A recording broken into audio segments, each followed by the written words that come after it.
যে এখন তৃণমূলের সঙ্গে নেই সে বাঙালি নয়, তার এ রাজ্যে থাকার কোনো অধিকার নেই। এই লড়াই মমতা বন্দ্যোপাধ্যায় পশ্চিমবঙ্গের মানুষের জন্য লড়ছেন। মেট্রো চ্যানেলে এসআইআর এর ধর্ণা মঞ্চ থেকে মন্তব্য তৃণমূল সাংসদ মহুয়া মৈত্রের।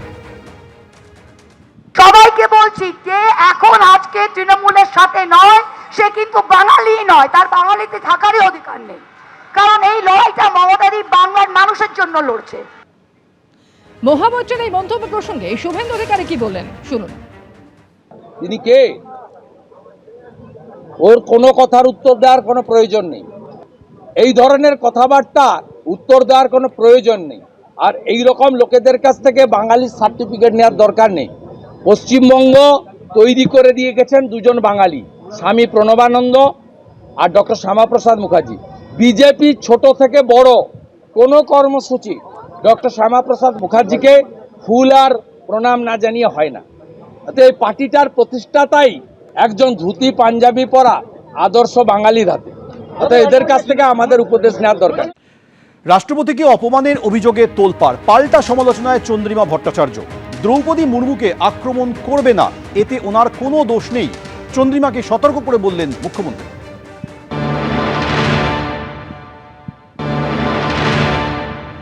প্রধানমন্ত্রী, মাননীয় প্রধানমন্ত্রী, তিনি আবার আজকে একটা সোশ্যাল মিডিয়ায় কালকে মাননীয় মুখ্যমন্ত্রী যা বলেছেন তার বিরোধিতা করে বলেছেন এত বড় একটা জায়গায় রাষ্ট্রপতি, সেই রাষ্ট্রপতিকে অসম্মান করা হয়েছে।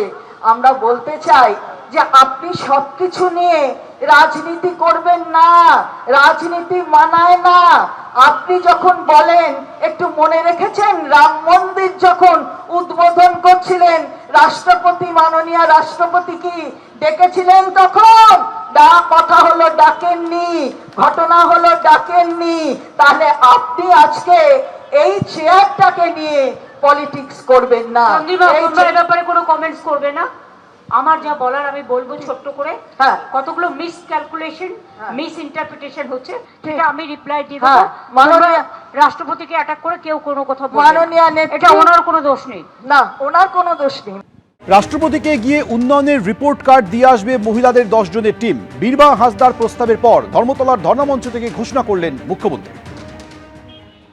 আমি আমার নেত্রী মাননীয় মুখ্যমন্ত্রী মমতা বন্দ্যোপাধ্যায়ের কাছে করজোরে আবেদন করতে চাই, আপনি একটা আদিবাসীদের টিম বানিয়ে দিন। আমরা বিজেপি শাসিত প্রত্যেকটা রাজ্যে গিয়ে দেখতে চাই আদিবাসীদের জন্য কি উন্নয়ন হয়েছে। আর আমরা বাংলায় দাঁড়িয়ে আপনার খতিয়ান নিয়ে দিল্লিতে রাষ্ট্রপতি ম্যাডামের কাছে যেতে চাই। বাংলার মানুষ অ্যাকসেপ্টেড, গ্রহণ করলাম। এবং তোমরা 10 জনের মেয়েদের টিম গিয়ে আমাদের যে পাঁচালী আছে, আমাদের যে মানে না উন্নয়নের পাঁচালী না, যেটা হচ্ছে রিপোর্ট কার্ড, ওটা ওনার হাতে গিয়ে হ্যান্ডওভার করে আসবে। থ্যাংক ইউ দিদি। আসছি পরের খবরে। বাংলাদেশে খুন হয়েছিলেন ওসমান হাদি কয়েক মাস আগে। সেই ঘটনায় এবার গ্রেফতার করা হয়েছে দুজন অভিযুক্তকে। রাজ্য পুলিশের এসটিএফের হাতে গ্রেফতার করা হয়েছে ওসমান হাদি খুনে অভিযুক্ত দুজনকে। রাহুল ওরফে ফয়জাল করিম মাসুদ এবং আলমগীর হোসেনকে গ্রেফতার করা হয়েছে। আবির দত্ত বিস্তারিত বলবেন, টেলিফোনে রয়েছেন আবির।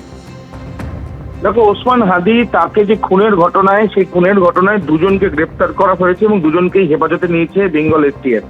যেটা জানা যাচ্ছে, রাহুল ওরফে ফয়জাল করিম মাসুদ 37 বছর বয়সী, সে পটুয়াখালীর বাসিন্দা। এছাড়া যিনি যেটা বাংলাদেশে, এছাড়া আলমগীর হোসেন যার বাড়ি ঢাকায়, 38 বছর বয়স, 34 বছর বয়স, তাকে ইতিমধ্যে গ্রেপ্তার এই দুজনকে করা হয়েছে। প্রাথমিকভাবে তারা যেটা জানা যাচ্ছে যে এই ফয়জাল করিম মাসুদ, সে রাহুল ওরফে ফয়জাল করিম মাসুদ, সে আলমগীর হোসেন বাংলাদেশের ঢাকায় উসমান হাদি খুন করে তারপরে তারা মেঘালয় সীমান্ত দিয়ে অবৈধভাবেই তারা ভারতবর্ষে প্রবেশ করে এবং বিভিন্ন জায়গায় তারা লুকিয়েছিল এবং তারপরে আবারও বাংলাদেশে ফিরে যাওয়ার তাদের পরিকল্পনা ছিল। এবং বনগাঁ থেকে তাদেরকে গত 7 তারিখে অর্থাৎ গতকাল তাদেরকে গ্রেপ্তার করা হয় এবং দুজনকে আজকে আদালতে পেশ করা হয়েছে, হেফাজতে নেওয়া হয়েছে। এখন দেখার বিষয় যে তারা যখন এখানে প্রবেশ করলেন তখন অবৈধভাবে কিভাবে তারা প্রবেশ করলো এবং তাদের সঙ্গে অন্য আর কেউ আছে কিনা যারা এই ঘটনার সঙ্গে জড়িত, সেটাও কিন্তু দেখা হচ্ছে। এবং তার পাশাপাশি যেহেতু ভিন দেশের একটি ঘটনার পরিপ্রেক্ষিতে তাদের বিরুদ্ধে মামলা ছিল এবং এই দেশে এসে তারা আশ্রয় নেওয়ার চেষ্টা করেছিল অবৈধভাবে, সেই ক্ষেত্রে যে আইনত যে বিষয়ের সঙ্গে সেই যোগাযোগের প্রক্রিয়া করা হবে বলে জানা যাচ্ছে। আবির, ধন্যবাদ। 12ই ডিসেম্বর ঢাকায় রিকশায় যাওয়ার সময় ওসমান হাদিকে গুলি করে দুষ্কৃতীরা প্রথমে ঢাকা মেডিকেল কলেজে নিয়ে যাওয়া হয়, পরে এয়ার অ্যাম্বুলেন্সে সিঙ্গাপুর নিয়ে যাওয়া হয় তাকে। এরপর কয়েকদিন পর 19শে ডিসেম্বর সিঙ্গাপুরের হাসপাতালে মৃত্যু হয় ওসমান হাদির। আওয়ামী লীগ এবং ভারত বিরোধী বক্তব্যের জন্য প্রচারে এসেছিলেন এই ওসমান হাদি। ইনকিলাব মঞ্চের আহ্বায়ক ছিলেন ওসমান হাদি। তাকে খুনের ঘটনায় এবার বনগাঁ সীমান্ত থেকে এই দুজনকে গ্রেফতার করল বেঙ্গল এসটিএফ। রাষ্ট্রপতিকে অপমানের অভিযোগে তোলপাড়, পাল্টা সমালোচনায় চন্দ্রিমা ভট্টাচার্য। দ্রৌপদী মুর্মুকে আক্রমণ করবে না, এতে ওনার কোনো দোষ নেই, চন্দ্রিমাকে সতর্ক করে বললেন মুখ্যমন্ত্রী।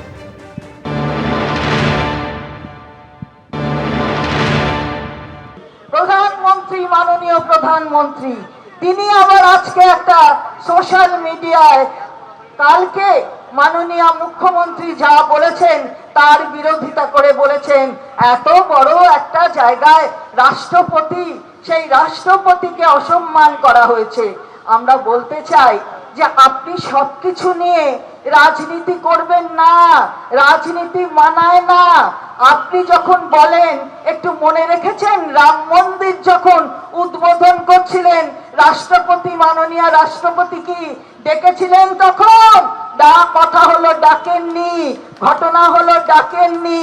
তাহলে আপনি আজকে এই চেয়ারটাকে নিয়ে পলিটিক্স করবেন না। এই ব্যাপারে কোনো কমেন্টস করবে না।